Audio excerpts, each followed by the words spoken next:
Hello.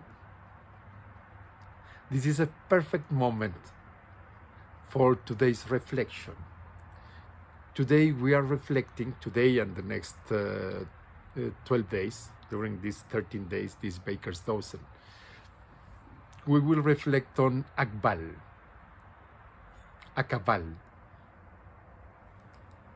the renovating force that we see at the dawn, at the dusk, the dawn, like right now. And we will reflect on three aspects of it. Ackbal is the door between the night and daytime, between the day and the night, between two worlds that even if they are, or they look like completely different, they are also complementary, complements of one another. So, we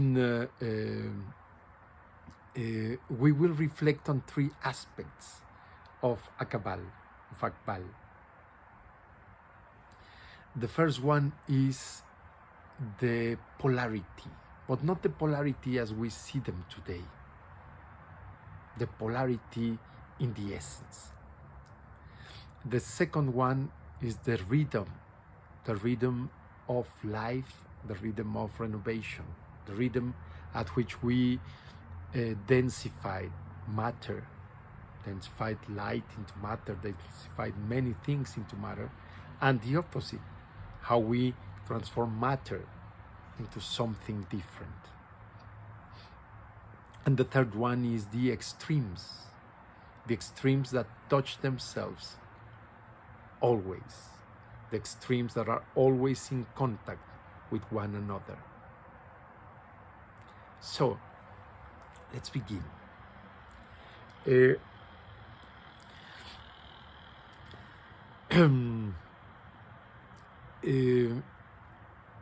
Polarity. We see polarity as two things that are completely opposite, but they are not. They are part of ourselves, always. Polarity are just two moments of the same essence. Let's talk about to be and not to be. We are always something, and at the same time, we are not something. And that's how we create ourselves, and that's how we renovate ourselves. Renovation is when something stops being and starts being different. That's the rhythm of your breathing. When you breathe in, you are taking the life force to do whatever you want with it. You are feeding your inner fire in your gut so you can create something new. And as you create it, you exhale and you let go what you have been to be able to receive again that brand new renovating force. In Ackbal, we do a small ceremony, a simple ceremony at the dawn, facing the sun, breathing in all that it brings, all the new day, all the new opportunities. As we breathe out all that we have been, in thankfulness, sometimes in forgiveness, to let go, to open up the space in our chest, in our gut, for something new, with joy. The joy to be able to be again. And that movement, that rhythm, is being done all the time. We can do this ceremony also at dusk, at the dusk, with our back toward the sun, toward the crepuscle. We let go. As we breathe in, we feel in our back all that is living, all that is being burned, all that we are not anymore, in thankfulness and sometimes in forgiveness. And we are breathing in the new renovating force as we feel the warmth of the sun in our back. You can do both ceremonies. So during these 13 days, we will reflect on to be, not to be, and the rhythm of our breath, the rhythm at which we pass one thing from one world into another world.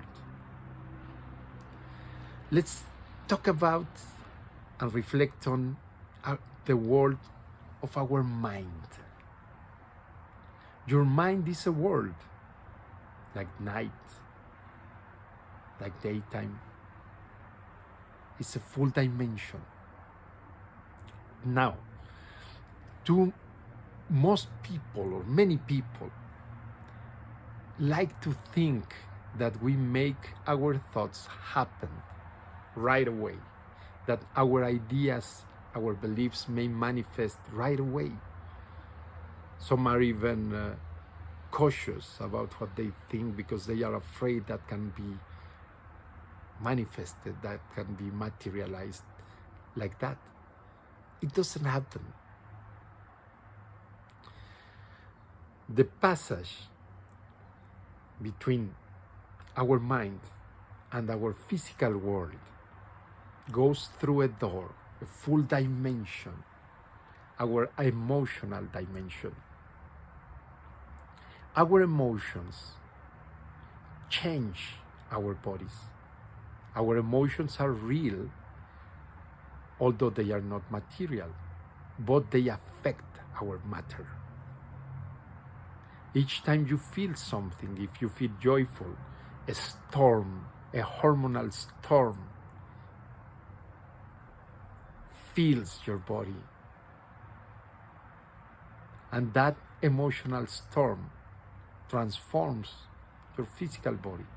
And when your physical body is transformed, the world around you is being transformed, answering to the changes within you,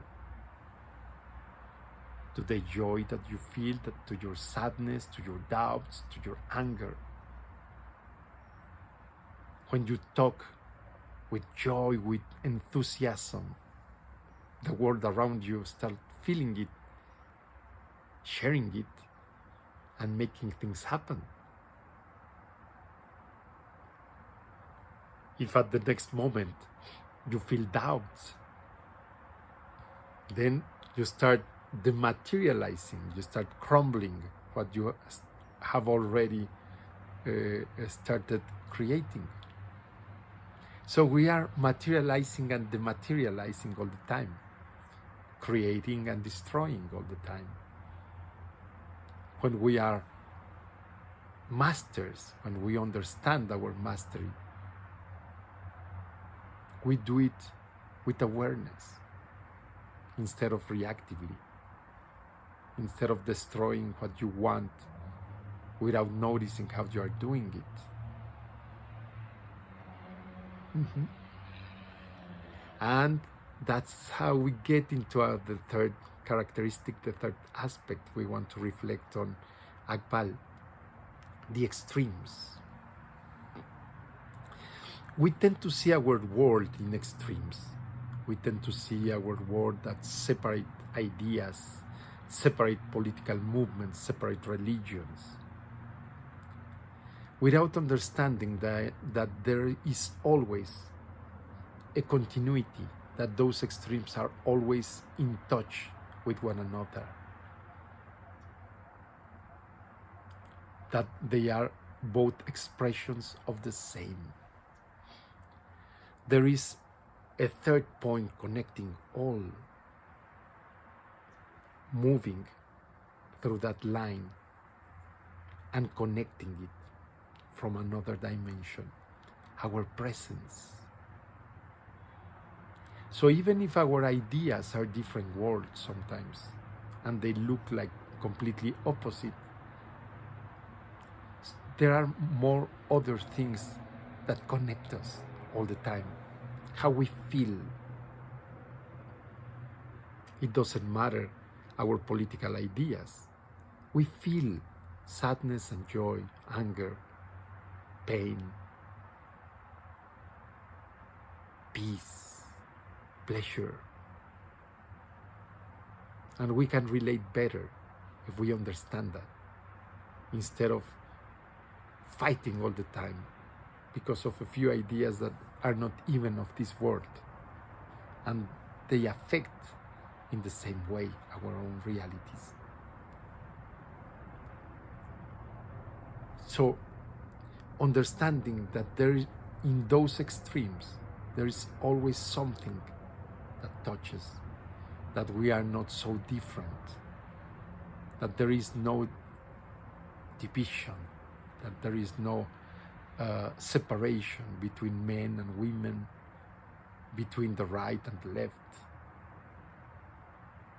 between one nation and the other.